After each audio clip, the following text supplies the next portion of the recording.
Well, good morning, everybody.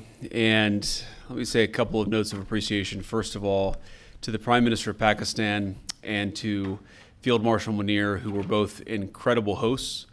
And whatever shortcomings in the negotiation, it wasn't because of the Pakistanis, who did an amazing job and really tried to help us and the Iranians bridge the gap and get to a deal. We have been at it now for 21 hours, and we've had a number of substantive discussions with the Iranians. That's the good news. The bad news is that we have not reached an agreement, and I think that's bad news for Iran much more than it's bad news for the United States of America. So we go back to the United States having not come to an agreement. We've made very clear what our red lines are, what things we're willing to accommodate them on, and what things we're not willing to accommodate them on. And we've made that as clear as we possibly could, and they have chosen not to accept our terms. Questions? Sir, Nick Robertson from CNN. Precisely what have they rejected here? Can you help us understand it a little bit? Well, I won't go into all the details because I don't want to negotiate in public after we've negotiated for 21 hours in private.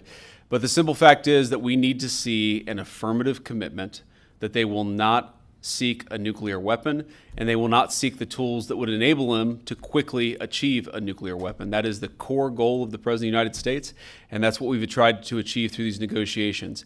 Again, their nuclear program, such as it is, the enrichment facilities that they had before, they've been destroyed.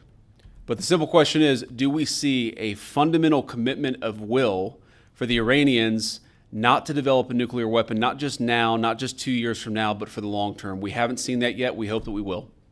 Jen? Was there a framework on anything? And also, did the Iranian frozen assets come up? And did you reach any conclusions on those frozen assets? We talked about all those issues, Jen, and we talked about a number of issues beyond that. And so certainly those things came up. But again, we just could not get to a situation where the Iranians were willing to accept our terms. I think that we were quite flexible. We were quite accommodating. The president told us, you need to come here in good faith and make your best effort to get a deal. We did that. And unfortunately, we weren't able to make any headway. Preston. Mr. Vice President, how often did you communicate with President Trump throughout the negotiations? There were reports that there were multiple rounds, where there were breaks in between negotiations. How often did you communicate with the president throughout those rounds, and what was he saying as you were going through these negotiations that you said fell short? Yeah, obviously we were talking to the president consistently. I don't know how many times we talked to him, a half dozen times, a dozen times over the past 21 hours. We obviously also talked to Admiral Cooper, to Pete, to Marco, to the entire national security team. We talked to Scott Bessent a number of times. So look, we were constantly in communication with the team because we were negotiating in good faith.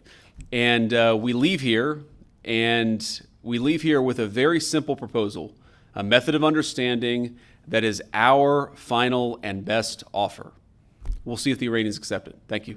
Mr. Vice President, where does this leave the Strait of Hormuz?